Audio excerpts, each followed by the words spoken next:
Olá, meus amigos, de volta aqui agora para falar de história do Amapá para o concurso do CFO Bombeiro Militar.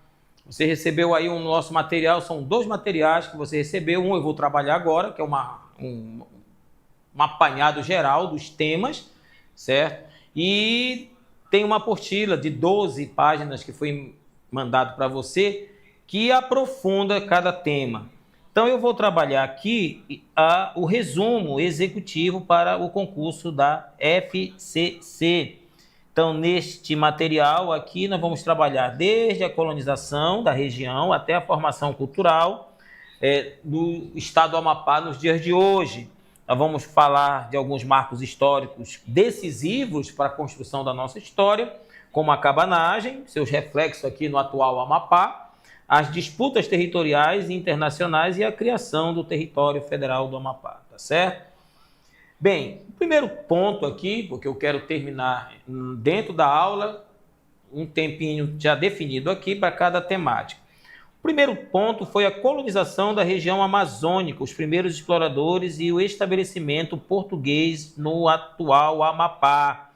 Então aqui o que é que você tem que perceber, o que é que você tem que entender? Bom, primeiramente que a colonização portuguesa do Amapá ela se inicia no século XVII. Então ela será marcada pela necessidade de defender as fronteiras norte do Brasil contra invasões estrangeiras. Marca isso aí. Os primeiros exploradores portugueses, eles chegam à região buscando, olha, primeiro especiarias, né, as drogas do sertão, e em busca de mão de obra indígena. Então não perde isso aqui. Então os primeiros que chegam aqui, eles vêm em busca disso, de especiarias, né? Drogas do sertão e de mão de obra indígena. Em 1637, século XVII, primeira metade, os portugueses vão estabelecer aqui as chamadas fortificações estratégicas para quê? Qual o objetivo dessas fortificações estratégicas iniciadas a partir de 1637? Garantir o domínio territorial para Portugal. Então, nós temos, dentro desse processo, aqui, no século XVIII, a construção da fortaleza de São José de Macapá, construída a partir de 1764, concluída em 1782, ela representou, e aí o concurso pode pedir isso, a representação disso, o que isso significou para o Amapá. Ela representa o marco definitivo da presença portuguesa e da consolidação da soberania portuguesa nessa região.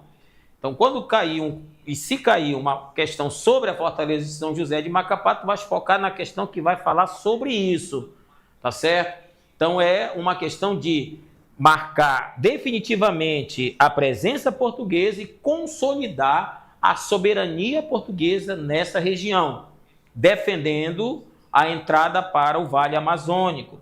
Então, a colonização do atual Amapá, ela caracterizou-se. Então, aqui eu destaco as características.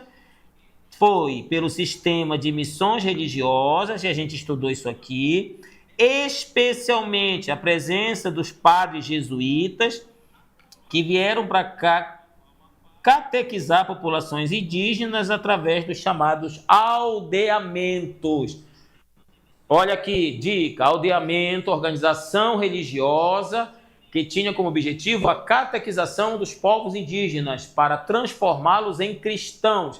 Ao mesmo tempo, os padres jesuítas exploravam a mão de obra desses indígenas na coleta das drogas do sertão que eles negociavam, trazendo, logicamente, um acúmulo de riqueza para os missionários jesuítas. Nós temos, paralelamente a isso, nós temos o desenvolvimento de uma economia baseada no extrativismo de produtos florestais e na agricultura de subsistência, o que vai estabelecer as bases para a ocupação territorial que vai perdurar até o século XVIII. A gente está no XVII até o século XVIII, ok? Bem, o que é que eu vou trazer para ti? Eu vou trazer para ti a ideia do século XVII. As primeiras expedições portuguesas chegam aqui e ocorre o processo de reconhecimento territorial da foz amazônica. Em 1637, a fundação de fortificações que vão defender a região contra invasões francesas e holandesas, principalmente.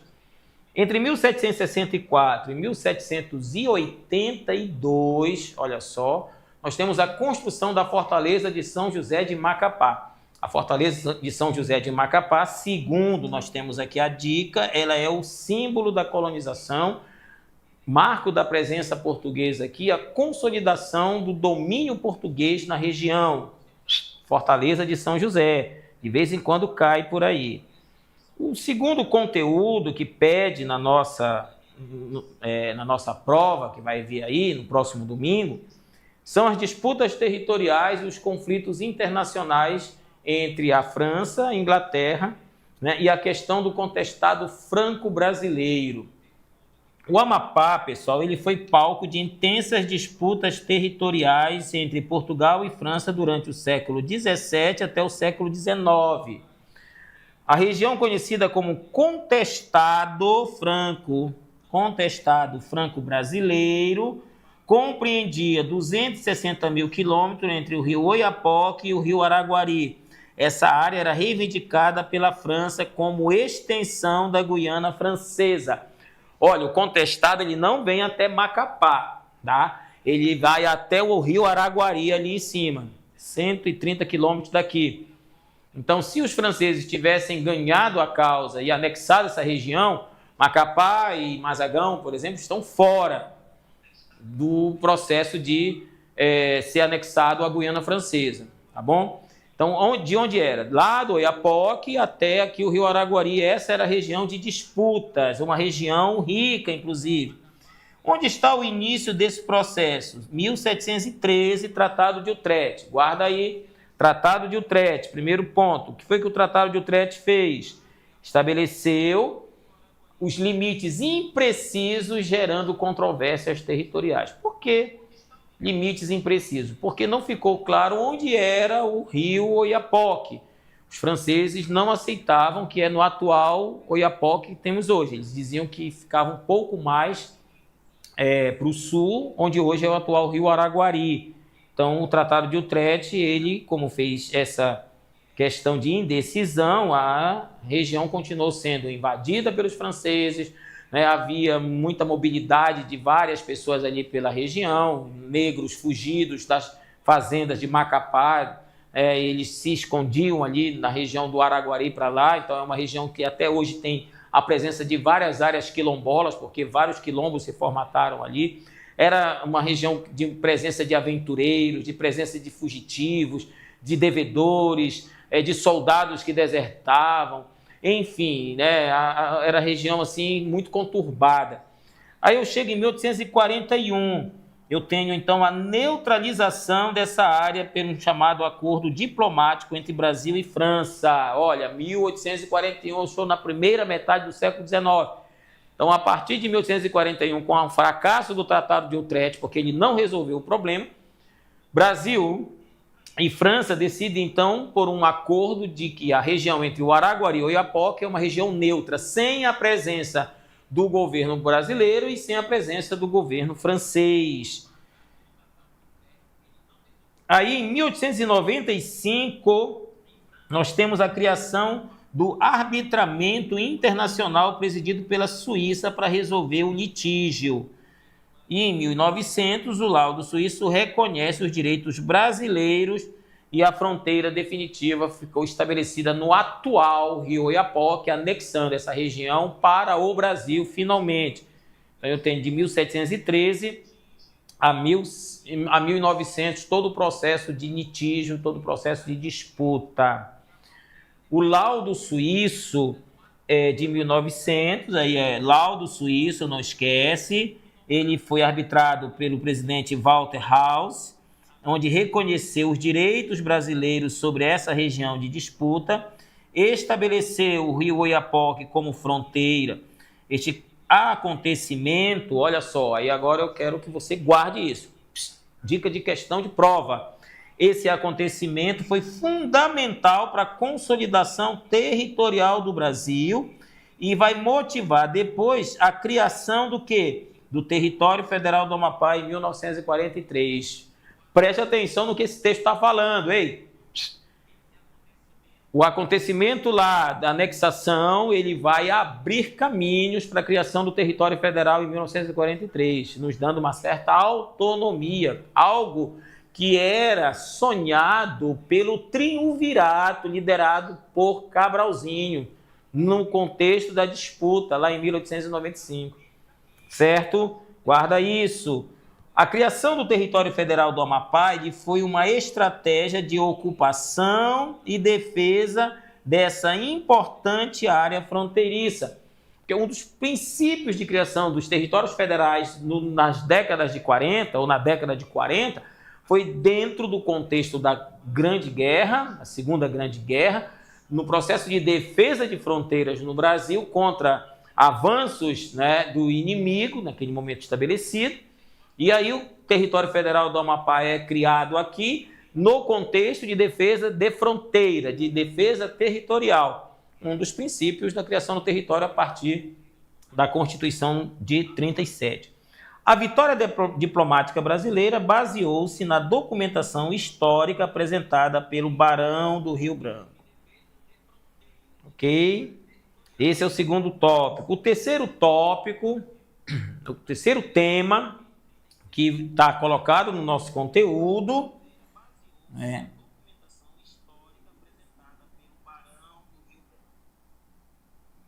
Aqui, alguém está com uma pergunta aqui. Peraí, gente. Alguém colocou assim: 18 anos para concluir a Fortaleza de São José. Qual o motivo de tanto tempo para o término?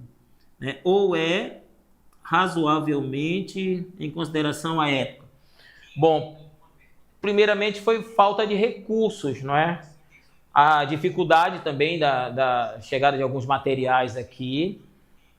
Tanto é que se você for do Amapá, você sabe que as pedras da Fortaleza foram trazidas de lá, das pedreiras, logo depois dali da área do Curiaú, ali do abacate, abacate da pedreira.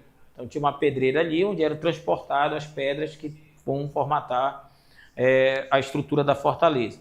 A outra questão seria justamente a falta de recursos, porque Portugal não tinha tanto recurso naquele momento, por isso que o Marquês de Pombal foi nomeado como primeiro-ministro, e aí o Marquês de Pombal ele fez uma grande reforma administrativa e econômica, econômico-financeira em Portugal, para poder, então, gerenciar a questão de tributos.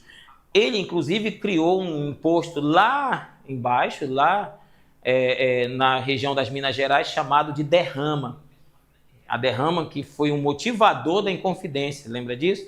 Então, isso é uma situação que demonstra a dificuldade financeira que Portugal tinha.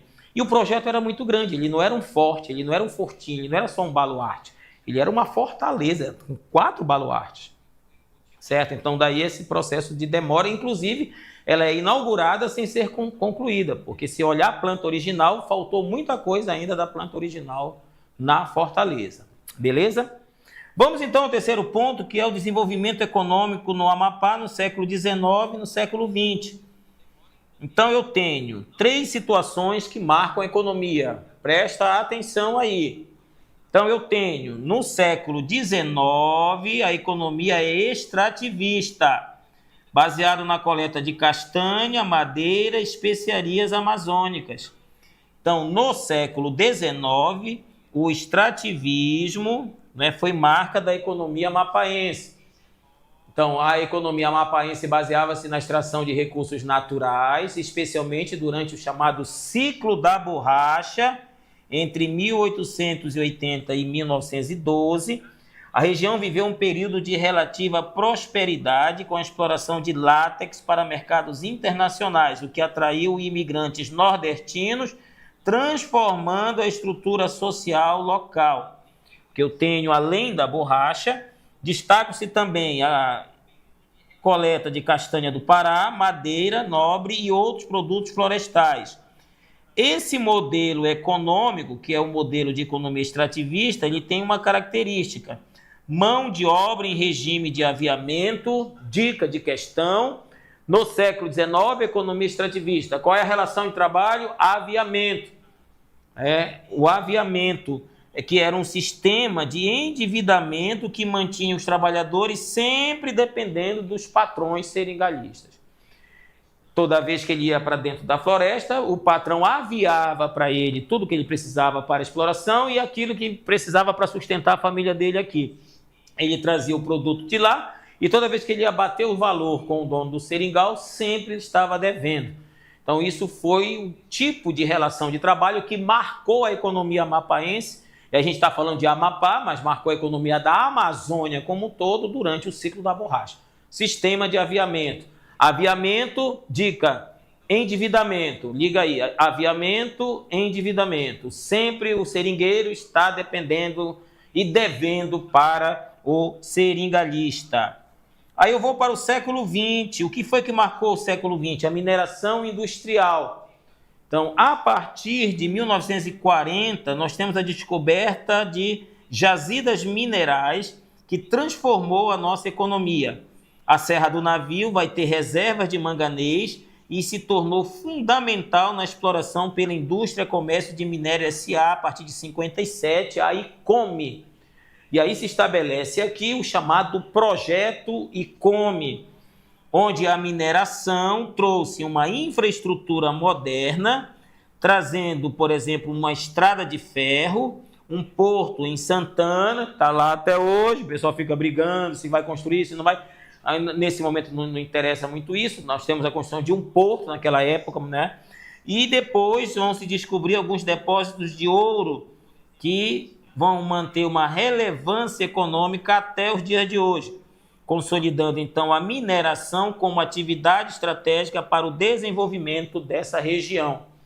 Nesse contexto aqui, tá, pessoal?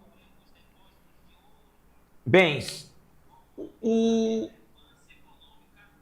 outro tema que nós temos para o concurso, né, é o quarto tema do concurso, é a cabanagem no Amapá. A FCC ela colocou isso como tema da nossa história do Amapá. A gente faz um estudo sobre isso, porque a gente tem que ver nesse movimento a nossa participação dentro do movimento paraense, entre 1835 e 1840. Já houve cobrança desse tópico em concursos anteriores, né, de história do Amapá. Então eu trouxe aqui para vocês como a cabanagem é vista na nossa história local. Então, primeiramente, o que foi a cabanagem, né? O que foi esse movimento? Foi uma das maiores revoltas populares do período regencial brasileiro, durou 5 anos, tendo profundas repercussões no território que hoje constitui o Amapá. Então, há um reflexo da cabanagem no atual território, né, que é o Amapá hoje. Então, quando eu dou aula disso, eu sempre digo, reflexo da cabanagem paraense no atual Amapá. A cabanagem ocorre no Grão-Pará. Naquele contexto, essa região estava anexada ao Grão-Pará. Essa região, ela foi a capitania do Cabo Norte. O donatário, ele morre e os 2 filhos não conseguem manter a capitania. Então, ela foi reanexada à capitania do Grão-Pará e ficou até 1943. Né? O donatário era Bento Maciel Parente. O Bento Maciel Parente foi colocado aqui como líder da capitania do Cabo Norte. Certo? Ele morre em guerras no Maranhão. Então, nesse aspecto, qual o reflexo dela nessa região, enquanto território?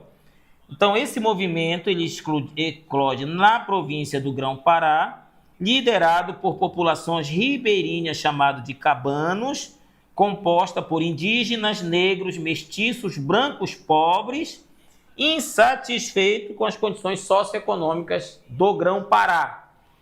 Quais as causas dessa revolta? Primeiramente, a exploração econômica das populações ribeirinhas, marginalização política e social, crise após a independência do Brasil e a disputa pelo controle político regional. Durante o processo de independência, o Grão-Pará ele não aceitou a independência logo de início. A independência do Brasil só é reconhecida pelo Pará um ano depois, em agosto de 1823. A independência lá é de 7 de setembro de 1822.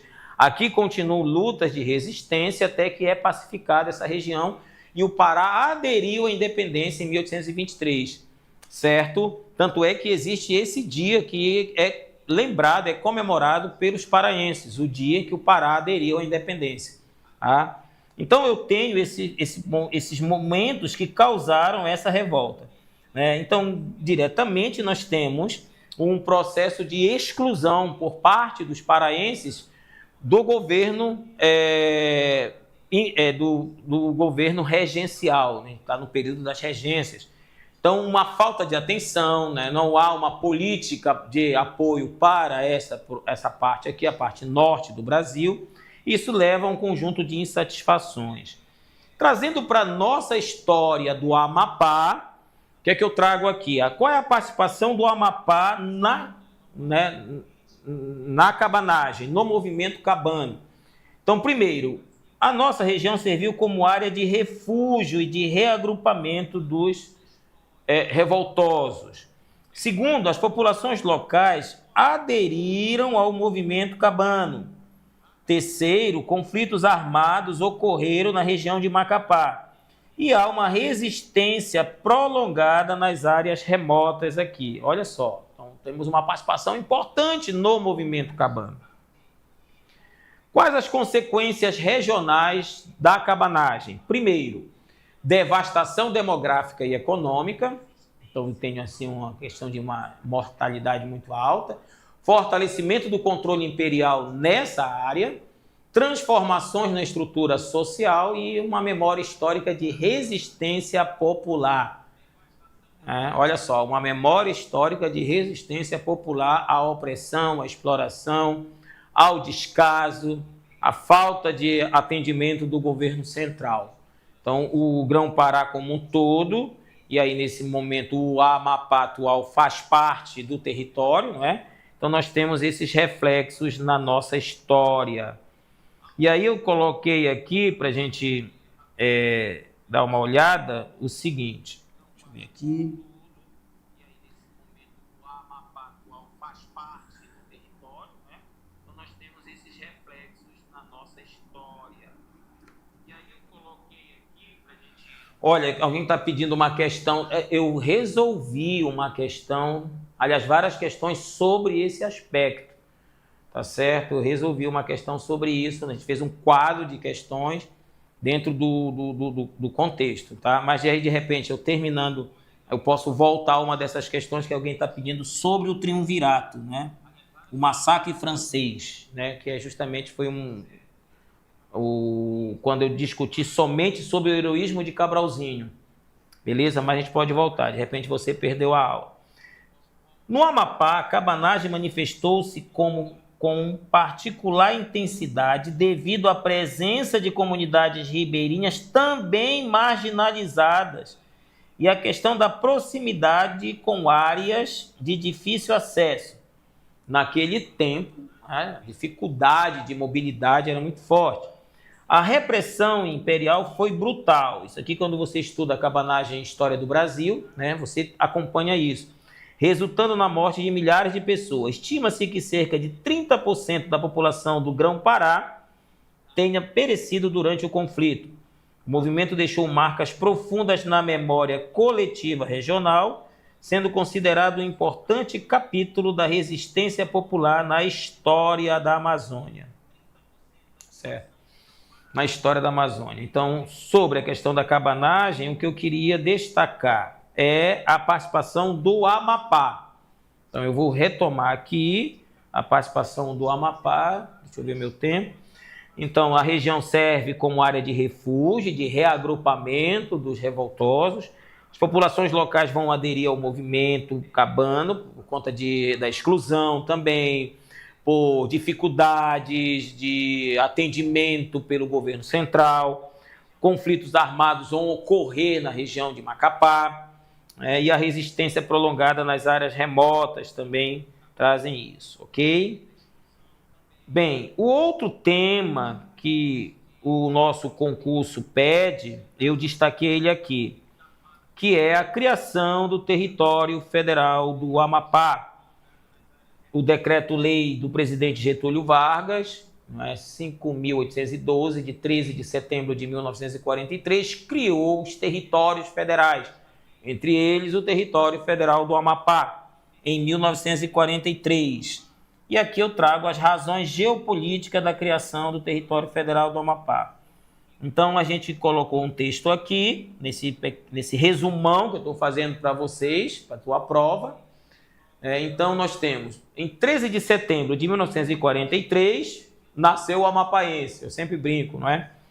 Então, o presidente Getúlio Vargas assina o decreto 5.812, criando o território federal do Amapá, desmembrando do estado do Pará, agora não mais Grão-Pará, ficou só Pará.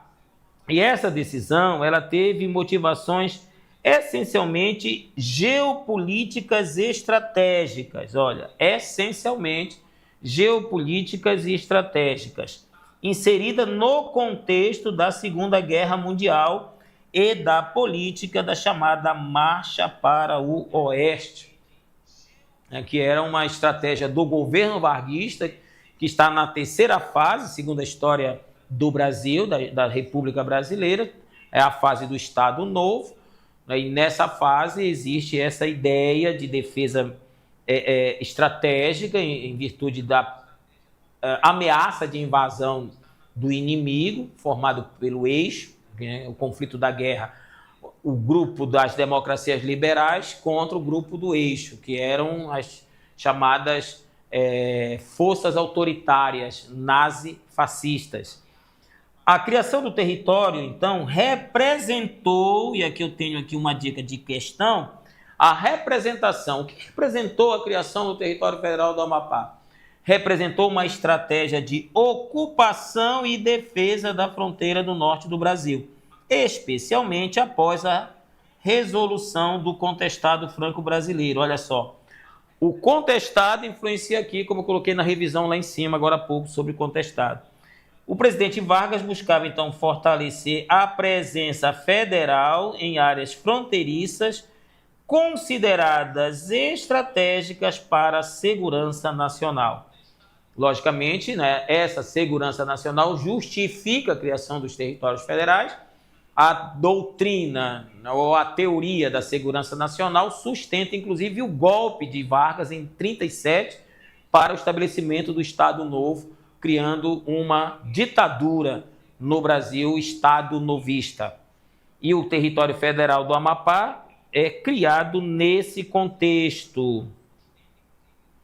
E aqui eu trago, então, o resumão, né, dessas falas colocadas no texto aí em cima. Então, eu tenho a proteção de fronteiras estratégicas, baseado na teoria da segurança nacional, proteção de fronteiras estratégicas e o controle territorial direto pela União. Porque a tese da criação do território diz o seguinte: as áreas são desmembradas dos estados que não têm condições ou estão impossibilitados de fazer o desenvolvimento dessas regiões. No caso do Amapá, que era uma área, inclusive, de abandono por parte do Pará, né? Então aqui era um local em que aqueles que não eram bem quistos pelo governador eram mandados para cá, uma espécie de ostracismo. A cidade de Macapá tinha um pouco mais de 1.286 habitantes, então havia essa ideia também, desde o contestado da fronteira lá em cima, né? a ameaça de invasão no contexto da Grande Guerra. Então, aí ele desmembra e quem vai gerenciar é a União. Então, a gente vai ficar ligado diretamente ao governo central, lá no Rio de Janeiro. Desenvolvimento.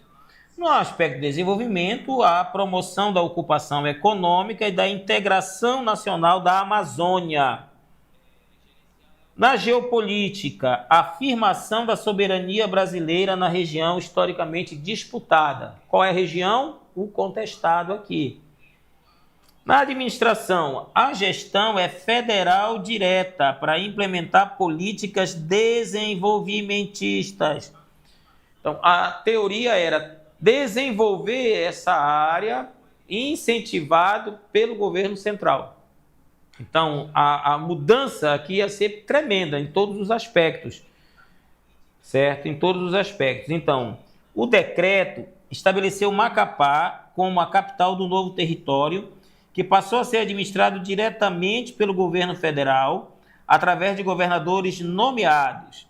Essa mudança administrativa visava dinamizar o desenvolvimento regional, facilitar investimentos em infraestrutura e implementar projetos de colonização. Não esquece, né, da tríade do primeiro governador nomeado, Janari Gentil Nunes. Né, a ideia de povoar, sanear, educar. Povoar, sanear, educar. Certo? Povoar, sanear e educar.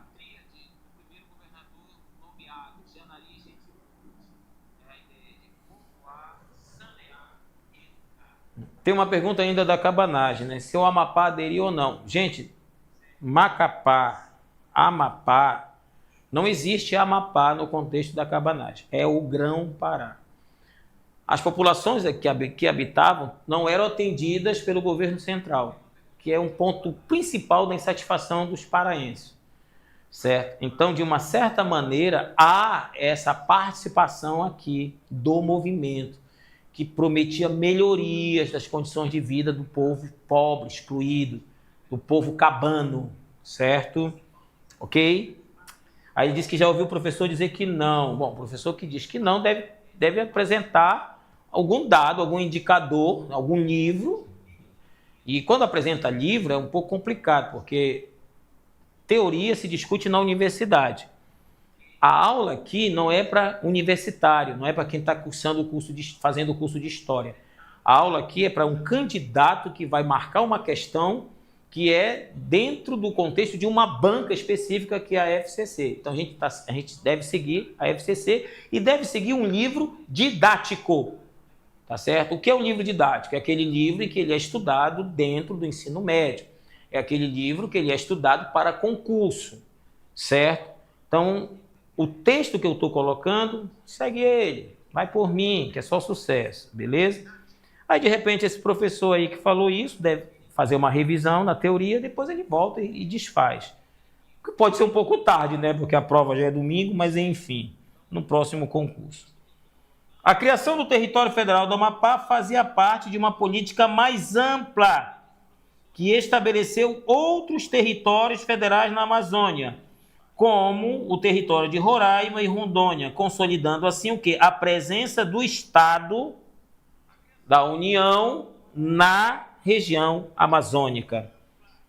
Ok? Na região amazônica. Bem, sobre a criação do território federal do Amapá, esse é o tema do concurso, a criação, por que foi criado, quando foi criado, o objetivo de ser criado. Então ele está falando da criação do território federal do Amapá. Os desdobramentos disso, vai chegar até o processo da chamada administração territorial. Então, na administração territorial, nós temos os governadores que não eram eleitos, eram nomeados, e eu tenho transformações socioeconômicas que vão desde a criação do território até a sua elevação à condição de Estado em 1988. Então, na administração territorial, eu tenho, durante 45 anos como território federal, o Amapá é administrado por governadores nomeados pelo presidente da República, sem participação democrática local. Este período ele se caracterizou por intensas transformações nessa área, tanto social quanto econômicas, e uma tal de modernização da infraestrutura na atual região do Amapá. Então, a gente destaca aqui, com uma revisão, a primeira fase desse momento é a estruturação administrativa inicial e os primeiros investimentos federais em infraestrutura básica, que vai de 43 a 56, isso aqui no governo Janari. O segundo ponto seria o boom da mineração, com a implantação do projeto ICOME, onde eu tenho a transformação econômica dessa região que atraiu muita gente para cá. Então tem uma migração O que é a migração? O deslocamento de populações dentro do próprio território. Não foi imigração, vindo de outro país para cá. Foi dentro do próprio Brasil, migração. Saiu do Nordeste, por exemplo, veio para cá. A expansão urbana de 1970 a 1980, eu tenho um crescimento acelerado de Macapá. E o desenvolvimento de núcleos urbanos secundários. Aqui eu tenho a questão dos novos bairros que vão surgir dentro desses 10 anos, de 70 a 1980. Eu particularmente presenciei esse período. Eu vi nascer o bairro do Muca, eu vi nascer o bairro do Congós, eu vi nascer o bairro São Lázaro, eu vi nascer o bairro até 80, o Perpétuo Socorro, que era o bairro Igarapé das Mulheres. Tentaram urbanizar, deslocar a população lá para o atual, ali depois do quarto, Nova Esperança, mas o pessoal voltou, ocupou novamente. Então foi um período de crescimento, de surgimento. Aí o bairro do Buritizal, surgiu o bairro Novo Buritizal, depois surgiu o bairro do Congós, enfim. Então eu tenho esse crescimento. Entre 1980 e 88 eu tenho um movimento da chamada redemocratização. Movimentos populares vão pressionar por autonomia política e elevação à categoria de Estado. Esse texto de onde eu tirei, ele fala na ideia de pressão de movimentos sociais para elevar o território à condição de Estado. Mas, ao mesmo tempo, nós temos uma elite política que se formou dentro do território, que teve interesses colocados à disposição para que o território não fosse devolvido para o Pará, não fosse reanexado ao Pará, porque a Constituição de 88 tornou inconstitucional a presença de territórios. E aí essa elite política, liderada inclusive pelo governador do ex-território, vai se articular em torno da ideia de se transformar o território em Estado. Para isso, eles tiveram de apresentar situações como economia, que não tinha, tiveram de justificar que aqui tinha como se manter, e aí houve um processo de construção de uma área administrativa, que fica ali na Avenida Fábio, para que, então, o território fosse levado à condição de Estado. Então, eu tenho esse processo. Quais as principais realizações da administração territorial? Construção da rodovia BR-156, que até hoje não foi concluída. Olha só o tempo aí, Desenvolvimento do Porto de Santana, implantação da EFA, Estrada de Ferro do Amapá, expansão da rede de educação e saúde, a gente deu destaque para isso, Só o governador Janari construiu 106 escolas, dentro da ideia do educar, povoar, sanear. Saúde, construção da maternidade, que até hoje é a mesma, construção do pronto-socorro até hoje é o mesmo, construção do hospital geral, que até hoje é o mesmo. Então você tem escolas que até hoje estão aí na Avenida Fábio, você tem escolas dos anos 1940 que estão ainda funcionando. E a modernização urbana de Macapá, com a construção de algumas áreas residenciais ali próximo da Procópio Rola, da atual Raimundo Alves da Costa, ali na Avenida Fábio, onde há essa urbanização da frente de Macapá, principalmente, para embelezar, urbanizar a capital do então território. Alguns desafios e algumas limitações. Ausência de representação política democrática nesse processo, porque o território não vai apresentar essa participação do povo, voto direto não existe. Dependência econômica da mineração. Então, durante o processo de exploração do manganês, não havia políticas de outras economias, de outros cultivos, ou aplicação em políticas para o crescimento da pecuária, ou durante o governo colonial existiu aqui plantação de arroz, não houve preocupação em desenvolvimento da agricultura, de subsistência, e muito menos da agricultura em larga escala, porque o território dependia justamente da mineração. Alguns eram colocados no serviço público, e aí ficava girando em torno disso. Quando a Ecome foi embora, todo mundo ficou aí assombrado. Limitações orçamentárias federais, crescimento populacional desordenado, dando origem a esses bairros que eu acabei de citar, de maneira não planejada. Poucos bairros foram planejados, aí eu destaco alguns ali no Congoz, conjunto Laurindo Banha, não era um bairro, conjunto, né? Conjunto Laurindo Banha, conjunto Cabralzinho, mas não há a política de desenvolvimento, de expansão, né? E aí o crescimento populacional ia muito mais rápido do que a organização urbana, vamos assim dizer. E pressões por uma autonomia estadual, que é justamente o processo de transformação. Deixa eu ver meu tempo, quase acabando. Penúltimo tópico é a Constituição de 88, a elevação à categoria de Estado, processo constituinte, né, e alguns marcos legais para a elevação do território à condição de Estado. Então, olha, a Constituição Federal de 88, promulgada em 5 de outubro, representou um marco fundamental na chamada redemocratização brasileira e transformou radicalmente o status político-administrativo do Amapá. No artigo 14 do ato das disposições constitucionais transitórias, determinou a elevação do território federal do Amapá à condição ou à categoria de Estado. Então, eu tenho aqui uma espécie de cronologia também, né, nesse tempo restante aqui. De 87 a 88 é formado a Assembleia Nacional Constituinte no Brasil, onde eu tenho debate de autonomia dos territórios federais. A gente está no jogo. Por quê? Porque daqui foram eleitos deputados constituintes, e esses deputados foram para lá, influenciados pela elite política do território, a pressionar na elevação do Amapá à condição de Estado. No dia 5 de outubro é a promulgação da Constituição, e nessa promulgação, com a força que se teve nos debates, não só do território do Amapá, mas o de Rondônia, Roraima também, eu tenho a elevação do Estado a Estado-membro da Federação. Em 1990, eu tenho as primeiras eleições diretas para governador do novo Estado do Amapá. O Estado era novo, mas o governador continuou o mesmo, porque era o governador do antigo território que se tornou o primeiro governador do então Estado do Amapá. E aí você tem um processo de manutenção das elites políticas, porque os que eram vereadores nos tempos de território se tornaram deputados estaduais na primeira legislatura. A grande maioria deles saíram da Câmara de Vereadores.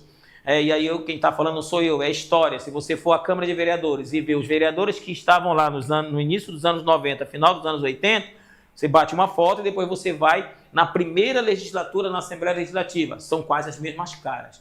Então não mudou muita coisa as relações de poder. Em 91 se instala então a Assembleia Legislativa e aí acontece o que eu estou falando para vocês.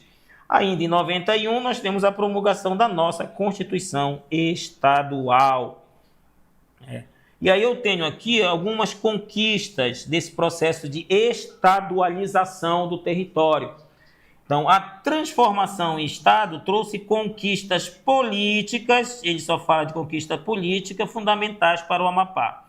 A população passou a ter direito de eleger o seu governador, seus deputados estaduais e ter representação no Congresso Nacional com, naquele momento, 3 deputados federais e 3 senadores. Atualmente, com as reformas que ocorreram, nós temos ali 8 deputados federais e 3 senadores se mantêm. A autonomia administrativa permitiu maior controle sobre recursos orçamentários, políticas públicas e o desenvolvimento regional. O Estado ganha competência legislativa própria, capacidade de estabelecer prioridades conforme as necessidades locais. Isso aqui é a teoria, tá? Está escrito aqui, isso aqui é para concurso, você marca essa questão quando cair lá. Se acontece ou não, não é o momento para a gente discutir isso. A estadualização representou alguma coisa. O que foi que representou a estadualização do território? A elevação do território à condição de Estado. Representou uma vitória dos movimentos sociais que, durante décadas, reivindicaram autonomia política. Este processo inseriu o Amapá no Pacto Federativo Brasileiro em condições de igualdade com os demais estados, encerrando 45 anos de administração tutelada pelo governo federal e inaugurando uma nova era de participação democrática e autodeterminação política. E o último tópico do concurso, eu acho que vai cair uma questão sobre isso, eu não posso deixar de falar, é um resumão que a gente está fazendo aqui, dos 7 tópicos que estão colocados pela banca para você, são as manifestações culturais populares que aqui estão. Então, nós temos aqui no Amapá uma rica diversidade de manifestações culturais que expressam a nossa identidade e refletem a nossa miscigenação, que é característica da região amazônica. Essas festas populares, as danças folclóricas, as expressões artísticas constituem nosso patrimônio imaterial, fundamental para se compreender a nossa formação cultural amapaense. E aí eu trago como destaque o Marabaixo, dança de origem afro-brasileira mais emblemática do Amapá. Por que mais emblemática? É que mais representa a nossa cultura. Ela tem muito destaque, principalmente em alguns governos, em que ela se tornou o centro da política cultural de alguns governos que passaram por aqui. Não é? Então nós temos, ela é celebrada durante o ciclo do Divino Espírito Santo, com um ritmo característico de tambores e cantos em português arcaico. O que marca o Marabaixo seria também um processo de resistência dos escravizados à exploração colonial através da escravização. Também o Marabaixo representa o clamor daqueles que foram explorados. O Marabaixo hoje representa o nosso maior patrimônio cultural. Pode ser uma questão certa da nossa prova. Depois eu tenho o batuque, que é uma manifestação musical de matriz africana, que é marcada por forte percussão. Ela é dançada em roda com movimentos coreográficos que remetem à ancestralidade negra. O batuque é o segundo ponto de atenção aqui. O sairé, hoje já é olhado como nosso patrimônio, é uma festa religiosa de origem indígena, e aí o interessante, com influências católicas, caracterizada por procissões, danças e oferendas em homenagem aos santos padroeiros. O sairé pode ser caracterizado como festa religiosa. O batuque e o marabaixo é uma manifestação cultural, também de cunho religioso. O batuque é uma manifestação musical. O sairé é uma festa religiosa, de origem indígena, com influência da religião católica. O artesanato, a nossa produção artesanal em cerâmica marajoara, cestaria, máscaras indígenas e objetos em madeira expressam técnicas ancestrais e contemporâneas. Aí a gente destaca alguns movimentos que já se tornaram culturais, dentro disso são as nossas festas juninas amazônicas. Veja bem, festas juninas amazônicas. Então ela é uma identidade nossa. Celebrações tradicionais com adaptações regionais, incluindo comidas típicas amazônicas e ritmos locais incorporados às quadrilhas. Aquelas quadrilhas que dançam lá, elas trazem muitos ritmos nossos, inclusive algumas que se apresentam no ciclo junino, elas trazem músicas regionais, músicas amapaenses em seus contextos. Isso é uma identidade local. O nosso carnaval já foi tido como o 4º melhor carnaval do Brasil. Aí alguns governos que assumiram aí nos últimos 16 anos, não deram muito valor a essa manifestação, que foi retomada recentemente. E aí o carnaval ele se torna um marco, uma manifestação cultural também. Nós temos escolas de samba e blocos que mesclam elementos culturais da Amazônia com a tradição carnavalesca brasileira. E as festas religiosas.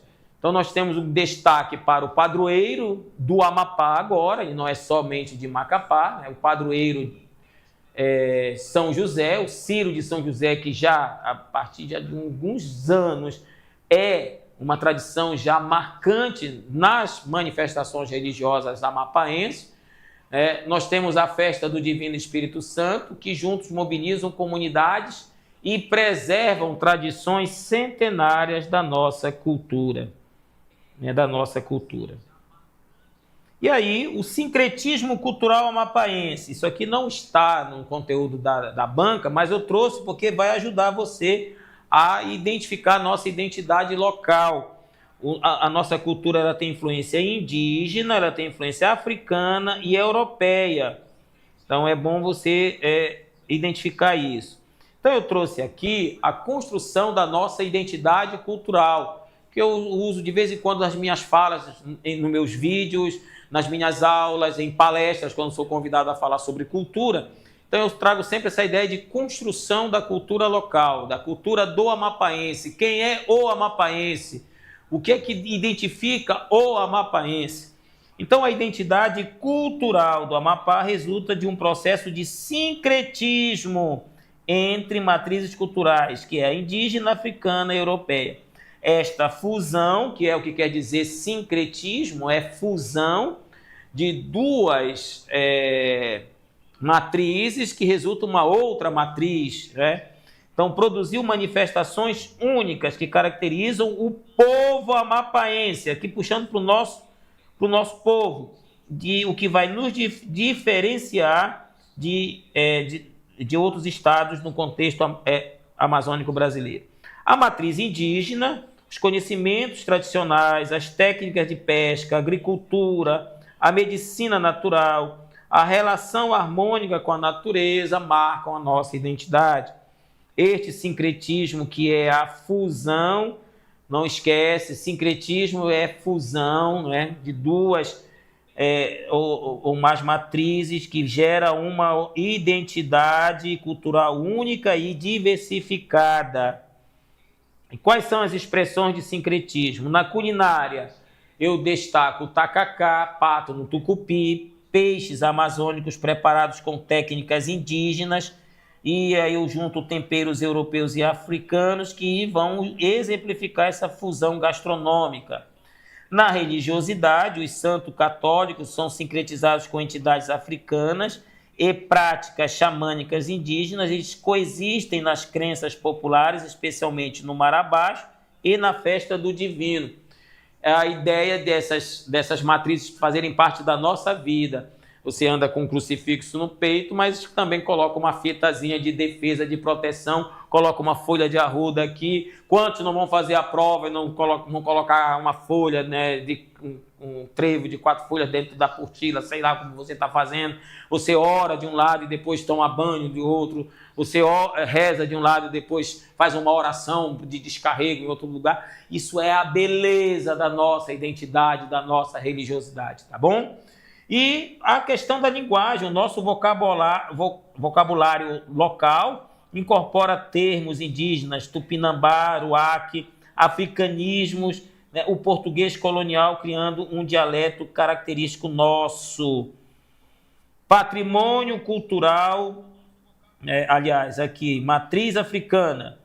Danças, religiosidade, resistência cultural são expressas no marabaixo e no batuque. Africano, marabaixo e batuque. Matriz europeia, língua portuguesa, catolicismo. Domingo passado teve o Círio de Nossa Senhora de Nazaré, é uma festa católica, certo? O Círio de São José é uma manifestação católica. Então, essas questões, além da arquitetura, né, da presença da fortaleza de São José, tem aqui a língua portuguesa, marcam essa matriz. Já encerrando, o nosso patrimônio cultural de hoje. O reconhecimento do sincretismo cultural amapaense ganha força com as chamadas políticas de valorização do patrimônio imaterial. Aí destaque para o Marabaixo, que foi reconhecido pelo Instituto do Patrimônio Histórico Artístico Nacional, o IPHAN, como patrimônio imaterial. Inclusive caiu no Enem, já sobre o Marabaixo. Pode vir na nossa prova. Comunidades quilombolas e indígenas preservam tradições ancestrais enquanto dialogam com a modernidade.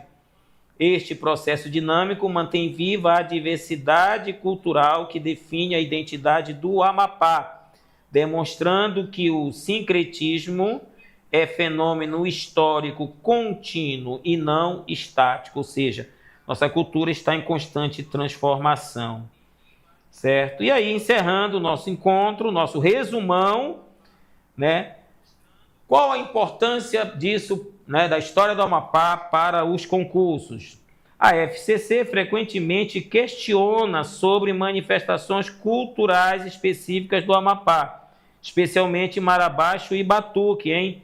Bem como as 3 matrizes culturais que formaram a nossa identidade. Essa identidade regional. E aí, então, compreender esse sincretismo cultural é importante para responder questões sobre a formação histórica e social do estado do Amapá. Beleza?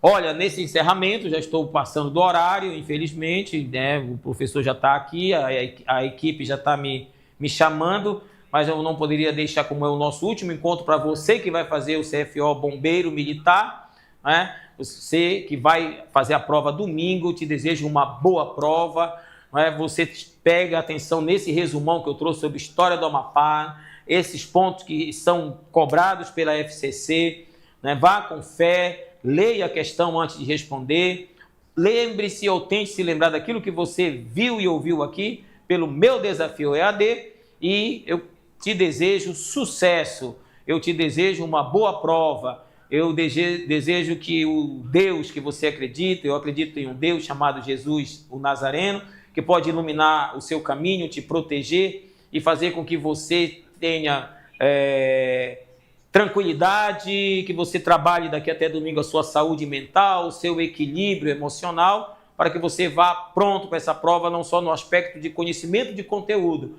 mas no aspecto de equilíbrio emocional, que é muito importante, né? A calma, a atenção no momento da prova, tá certo? Não esqueça a documentação que você tem de levar, leve água, né, uma fruta, e vá acreditando em você, acreditando que você, a partir da aprovação desse concurso, poderá mudar a sua vida e a vida de seus familiares. Professor Guara deseja a você uma boa prova e a gente se vê por aí. Tchau!